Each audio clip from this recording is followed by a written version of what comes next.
Ika-109 na kabanata. Habang nanunood ng laban si Shimbaek ay sinasabi nito na ang kanyang retirement ceremony daw. Makikita ang labanan ni na Black Palm Blossom at ang mga alagad ni Shimbaek na nagkakaputol-putol na ang katawan gawa ng spadang humahaba ni Black Palm Blossom. Sa kabilang banda naman ay labanan ni Namung Mae at ni Deong Mujon na iniiwasan ni Namung Mae ang slash ng spada ni Deong Mujon. Habang nanunood sa kanila si Yang Hojon at si Shimbaek. Nagulat ang matandang si Shimbaek nang makita niya sa kanyang harapan si Black Palm Blossom na ibinalik sa kanyang kaloban ang kanyang humahabang spada. Sinabi pa niya sa kanya na Azure Robe Gentleman, Shimbaek. Ikaw na nagpapalaganap ng key point exploding pill upang tugunan daw ang kanyang pangsariling interes. Siya daw ay pumunta sa alyansa at aminin daw niya ang kanyang naging kasalanan.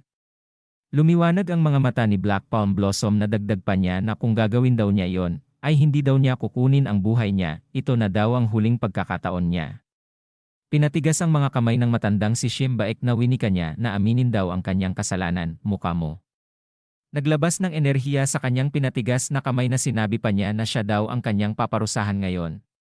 Pagkatapos ay mabilis na sumugod gamit ang dalawang kamay na nilagyan ng enerhiya na tinatawag niyang purifying palm. Na malapit na kay Black Palm Blossom. Flashback, isang lalaki ang malakas na tumatawa na sinasabi na ito daw ay kahanga-hanga. Sa harapan nito ay isang bata pala ang kanyang sinasabihan na ito daw ay naging peak real martial kaagad sa edad na 15. Ito daw ay isang biyaya sa Shim family. Namangha, at sinabi ng bata sa kanyang sarili na ang ibig daw bang sabihin nun ay siya daw ba ay isang talentado. Sa suporta ng maimpluwensyang politikal na Shim clan. At ang kanyang mga talento sa kanyang tabi, walang makakapigil sa kanya. Isang kamay ng tao na sinasabi na ibigay daw niya sa kanya yan. Tumugon ang lalaki at sinabi na ito na lang daw ang natitirang alaala ng pumanaw niyang mga magulang. Pagkatapos ay sinabi sa kanya ng batang si Shimbaek na ganun daw ba, sigurado daw siya na malaki ang halaga nito. Magsasalita pa lang ang batang kausap niya ay sinipa na niya ito ng malakas. Pagkatapos ay makikita na pinagtutulungan na siya ng dalawa pang kasama ng batang si Shimbaek. Ayon pa sa kwento, bilang mamuhay ng isang maharlika mula pagkabata, sa tuwing may alitan, tinatakpan ito ni Shimbaek ng kapangyarihan ng kanyang angkan. Nakaluhod si Shimbaek na sinabi ng kanyang ama sa kanya na gumawa na naman daw ba siya ng gulo. Humihingi ng kapatawaran ang batang si Shimbaek. Sinabi ng kanyang ama sa kanya na hindi daw niya kayang ayusin ang ginawa nitong problema. Ngunit kailangan daw niyang siguraduhin na ang mga tao ay hindi ito pag-uusapan. Nagulat sa kanyang narinig ang batang Shimbaek. Pagkatapos ay numiti siya ng masama na sinasabi niya sa kanyang isip na kung tama daw ang nasa isip niya, ang kailangan lang daw niyang gawin ay hindi mahuli. Iniabot ni Shimbaek ang kinuha niyang bagay sa bata na puno ng tapal ang muka na sinasabi ng batang si Shimbaek na humingi ng paumanhin na sinabi na siya daw ay sumobra. Kaya naman ay ibabalik na niya ito sa kanya. Masayang inabot ng bata ang bagay na binigay sa kanya ng kanyang mga pumanaw na magulang na nagpasalamat. Mabilis na tumakbo ito papalayo. Pagkatapos ay lumabas ang dalawang bata sa likuran ng batang si Shimbaek na sinasabi sa kanya na siya daw ba ang lalaki na tuturuan nila ng leksyon. Ano daw ang gagawin nila sa kanya? Lumingon at ngumiti ng masama ang batang si Shimbaek na sinasabi na sirain siya. Pati na ang item na yon. Ayon pa sa kwento, habang lumilipas ang panahon, mas naging maingat si Shimbaek sa kanyang mga kilos. Isang lalaki ang lumapit sa isang grupo ng nagsatsa, nagalit na sinasabi na siya daw ba yung bumangga sa kanyang brother. Sinabi ng batang Shimbaek na pinigilan ang tao at sinabi na saglit lang daw, sa tingin daw niya ay isa lang itong hindi pagkakaunawaan. Ang isa sa kanyang mga kaibigan ay nakagawa ng pagkakamali. Kung kaya naman ay nakikiusap siya, natanggapin ang kanyang paghingi ng tawad. Hinawi ang kamay ni Shimbaek na nakahawak sa kanya na sinabi niya na yon daw ay hindi maari, siya lang daw ay giginhawa ang pakiramdam kung mapapatay niya ang baliw na yan. Nagulat ang lalaki nang sabihin ni Shimbaek na sigurado na daw siya na kaya niya itong i-handle. Makikita ang kakaibang muka ni Shimbaek na tinitigan ang lalaki na pinagpapawisan. Pagkatapos mabilis lumipas ang oras na makikita ang lalaki na nakahandusay sa lupa at duguan. Sinabi ni Shimbaek na pagputol-putulin daw nila ang katawan ng lalaki at itapon sa malayo. Dagdag pa niya na kunin din daw nila muli ang kanyang kapatid na babae at ibenta sa bahay aliwan. Nakatingin sa bangkay ng lalaki ang apat na sinabi niya na sa simula pa lang daw, ang kanilang layunin ay ang elixir na nasa kanya, kung kaya daw ay sunugin ang bahay kapag nakita na nila ito.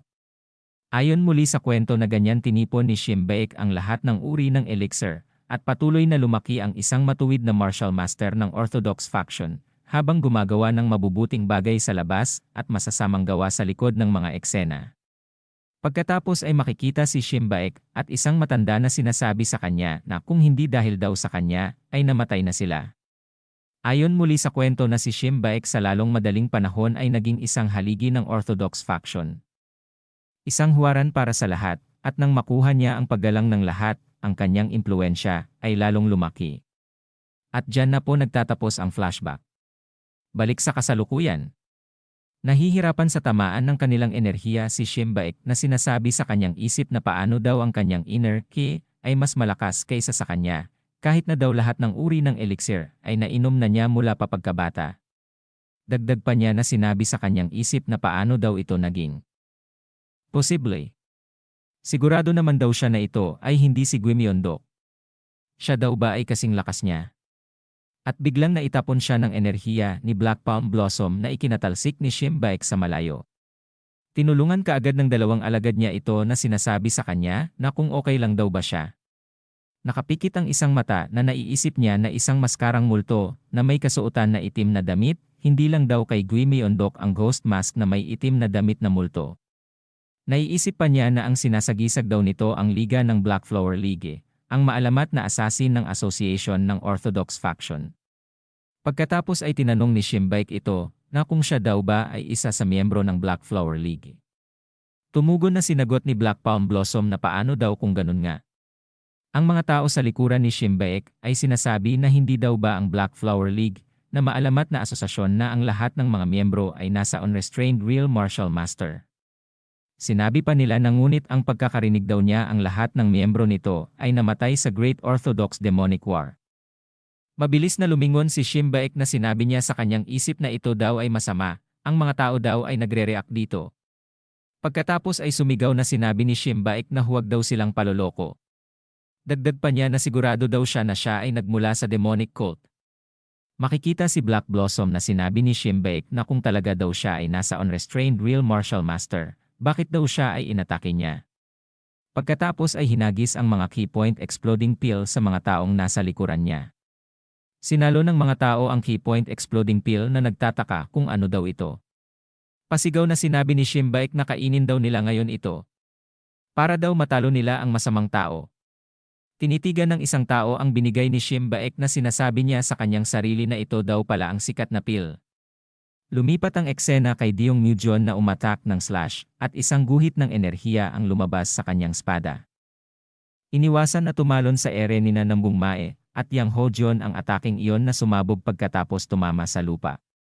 Habang nasa ere ay sinabi sa kanya ni Yang Hojon na ito daw ay isang patas na labanan sa pagitan niya at sa kanya, ang mga buhay daw nila ang nakataya dito. Dagdag pa niya na si Nambung Mae daw ay huwag mangialam at siya ay umatras na. Nakababa na sila sa lupa at tiningnan ni Nambung Mae si Yang Hojon na ano daw ang pinagsasabi nitong patas. Siya daw ba ay nagpapatawa? Sinabi pa niya na ang kalaban daw niya ngayon ay nakakain na ng key point exploding pill. Nagtataka na nakatingin si Yang Hojon kay Nambung Mae na sinasabi sa kanyang isip na key point exploding pill. At biglang mabilis na sumugod si Nambung Mae kay Deong Mujon na malakas niyang sinuntok ng kamao na may enerhiya. Na napatalsik at tumalbog-talbog sa sahig papalayo. Naglabas ng dalawang uri ng enerhiya si Nambung Mae na sinasabi kay Yang Hojon na napunta daw siya dito sa gitna ng kabiguan nang hindi daw niya alam kung ano ang key point exploding pill. Nilingon niya na sinabi pa na hindi daw niya siya matatalo, kung kaya daw ay siya ay umalis na ngayon. Nagulat sa kanyang narinig si Yang Hojon na sinabi sa kanyang isip na malakas daw ang martial arts ng lalaking ito. Hawak ang tiyan kung saan tumama ang suntok ni Nambung Mae na nagpalabas ng enerhiya na sinisigaw na mayabang kang bata ka. Papatayin daw niya si Nambung Mae dito. Mabilis na tumalon sa ere, nagagamit ng paa, nasisipain si Nambung Mae na tinatawag niyang wind slash. Sinalo ni Nambung Mae ang hita ni Deong Mujon na kanyang binali na napasigaw sa sakit. Pagkatapos ay hinampas niya sa sahig habang kapit ang mga braso nito. Kapit ang mga braso na pinilipit niya ay sumisigaw ng sakit si Deong Mujon. Pagkatapos ay mabilis na lumapit si Yang Hojon na pinipigilan si Namong Mai. At nang makalapit na si Yang Hojon ay sinabi niya dito na di daw ba ang sabi niya kanina na ang buhay daw niya ang nasa linya. Wika pa ni Namong Mai na buhay daw niya ang nakataya dito. Sinabi pa ni Namong Mai kay Yang Hojon na sa ganyang pag-ugali, siya daw ay matatalo siya. Napatitig ng seryoso na sinabi sa kanyang isip ni Yang Hojon na ang Jiang Hu daw ba ay malupit, na ang isang batang martial artist ay nauwi sa ganito. Biglang isang paa ang biglang makikita na tinawag ang pangalan ni Namong Mai. Ito pala ay ang grupo ng mga ahas na nagulat sa kanilang nakita. Tumingin lamang si Namong Mai at walang masabi. At dito na po nagtatapos ang ika-109 na kabanata.